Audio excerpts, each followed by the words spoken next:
Oke, udah dulu ya, udah malam, dadah. Oke, dadah. Sehat-sehat ya semuanya. Stay safe. Dadah, see you. Juga, see Dadah. you. Ever since the COVID-19 pandemic hit the world, the way we communicate with each other has been shifting.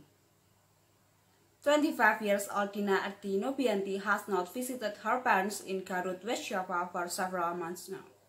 However, she has been calling her parents more frequently compared to before the pandemic. Dulu kan waktu aku masih bisa curi-curi waktu buat pulang, ya udahlah video call-nya paling 1 minggu tuh bisa 3 kali. Sekarang tuh kayak setiap ada waktu aku jadi video call sama keluarga aku karena ya udah nggak bisa pulang.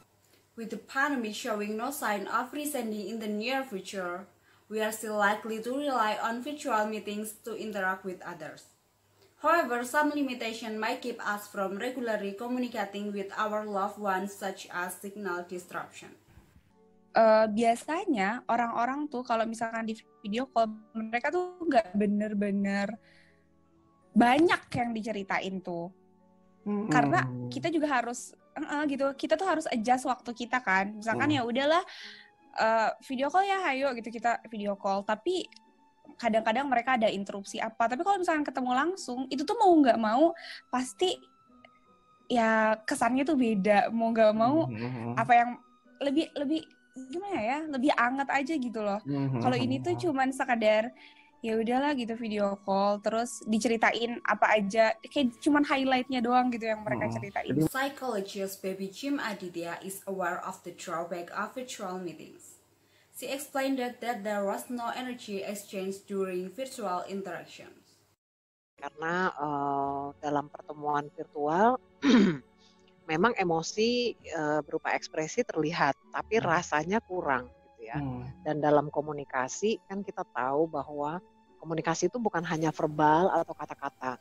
Non-verbal messages also play a role in our communication. These include hand gestures, face expressions, tempo, intonation, articulations, and accent. Kalau secara virtual mungkin ada yang terdistorsi ya dari semua tiga itu.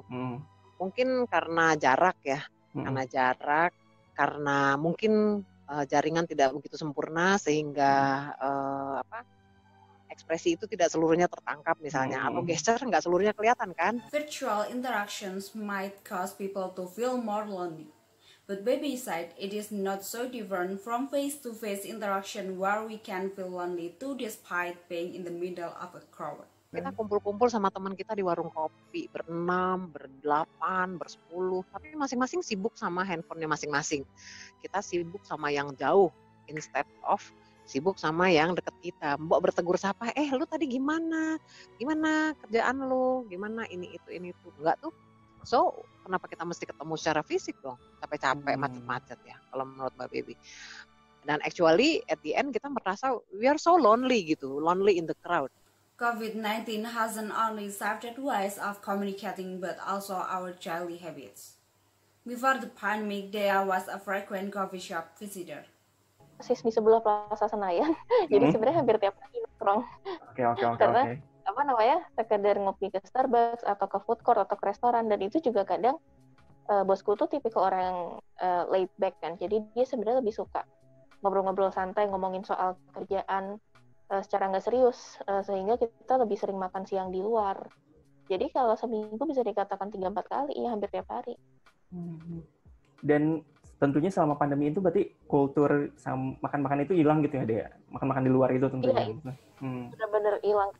This change of culture has affected many coffee shops, including Relung Kopi in Tebet, South Jakarta. They have suffered a decline in sales because of Jakarta large-scale social restriction or PSBB policy. Waktu adanya peraturan PSBB itu yang tidak boleh terima dine-in itu pengaruhnya sampai penurunan salesnya sekitar 80%. When Jakarta entered its traditional PSBB pass in early June, customers started returning to Relung Kopi. The coffee shop now provides outdoor seating to help customers maintain a safe physical distancing. Kita tahu kan dengan adanya COVID ini lebih baik berinteraksi itu di ruangan terbuka. Nah, jadi kita juga rajin untuk promo kalau selain kita menerapkan protokol kesehatan, kita juga beberapa foto video kita unggah di media sosial Rulung Kopi.